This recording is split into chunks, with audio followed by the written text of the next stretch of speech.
Hello नमस्ते हजुरहरूलाई स्वागत छ कबीर फ्यामिली ब्लग्समा। आज म फेरि नयाँ भिडियो लिएर आइसकेछु साथीहरू। आज चाहिँ माछा फिस करी छ, माछा र माछाको झोल छ।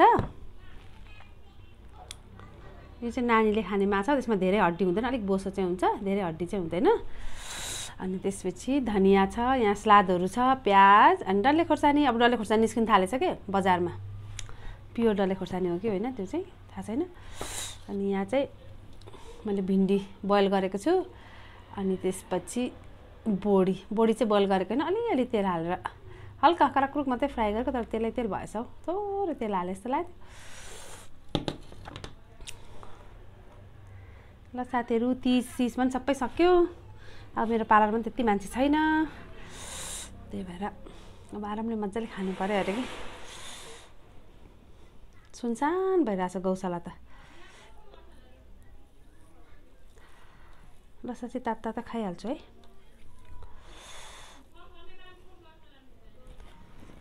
अलिकति चम्ची ल्याउनु पर्ने रहेछ।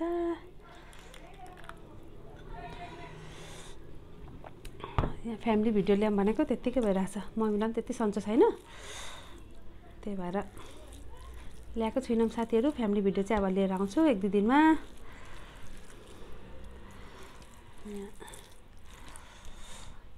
अर्को माछा नि मिठो हुन्छ, तर यो माछा चाहिँ नानीले खाने भएर यसमा हड्डी हुँदैन, अनि त्यही भएर नानीको नि बाफ्रै 3-4 दिन छुट्टी। आज पनि छुट्टी छ त्यसको पनि, आज छुट्टी छ। अब भोलिदेखि मात्रै स्कुल लाग्छ।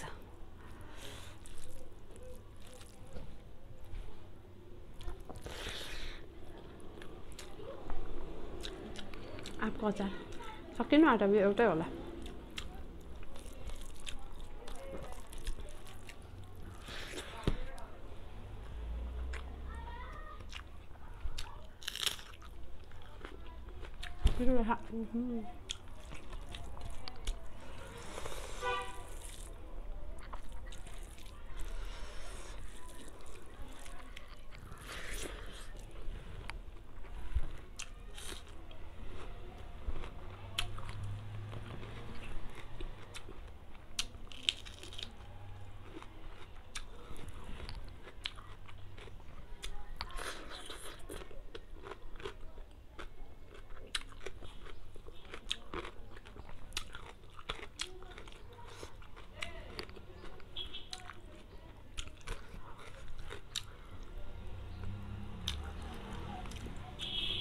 यो माछा खान्छ खासै टेन्सन हुँदैन, काँडा धेरै हुँदैन नि त।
ल साथीहरू मैले पनि खाइसकेँ, मिठो थियो।